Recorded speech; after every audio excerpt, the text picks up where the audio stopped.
Më 5 maj pritet të nisë punën gjykata administrative e Kosovës, institucioni i ri gjyqësor që synon trajtimin më të shpejt dhe më efikas të çështjeve administrative. Kjo gjykatë do të merret me shqyrtimin e ankesave ndaj vendimeve të institucioneve publike, si në nivel qendror ashtu edhe në atë lokal. Sipas ulëmtuesit nga Instituti i Kosovës për Drejtësi, Flamur Kabashi, themelimi i kësaj gjykate ka për qëllim përshpejtimin e procedurave dhe ofrimin e drejtësisë në kohë për qytetarët. Kjo arsyeja themelimi, domethënë krejt të kësaj gjykate është që qytetarët të marrin një drejtësi dhe një vendim në kohë sa më të shpejtë dhe të arsyeshëm. Me këtë gjykatë qytetarët do të marrin përgjigje më shpejt në lidhje me kërkesat e tyre, pretendohet të marrin përgjigje më shpejt, trajtim më shpejt dhe më efikas të rasteve. Njësoj vlerësojnë edhe avokatët për shumë arsye.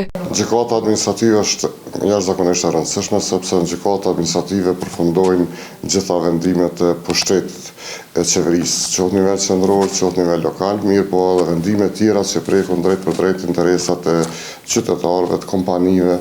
Me funksionalizimin e gjykatës administrative, pritet të rritet edhe profesionalizmi dhe serioziteti në trajtimin e lëndëve administrative. Me krijimin e administratës së departamentit veçantë, me siguri do të rritet edhe niveli profesional, serioziteti i gjykatës dhe do të mbrohen më mirë interesat e qytetarëve, mirë po edhe personave juridikë që kanë bëjnë me vendime administrative.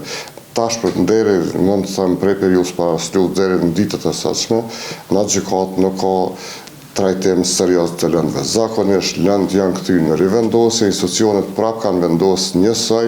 Vendimi që gjykata administrative të nisë punën më 5 maj u marrë në mbledhjen e fundit të Këshillit Gjyqësor të Kosovës. Funksionalizimi i këtij institucioni është i paraparë edhe në ligjin për gjykatën administrative të Kosovës, i cili ka hyrë në fuqi në fund të janarit. Sipas këtij ligji, gjykata administrative do të ketë 4 departamente: atë fiskal, për kontestet të punës, për skema sociale dhe pensionale, si dhe departamentin e përgjithshëm.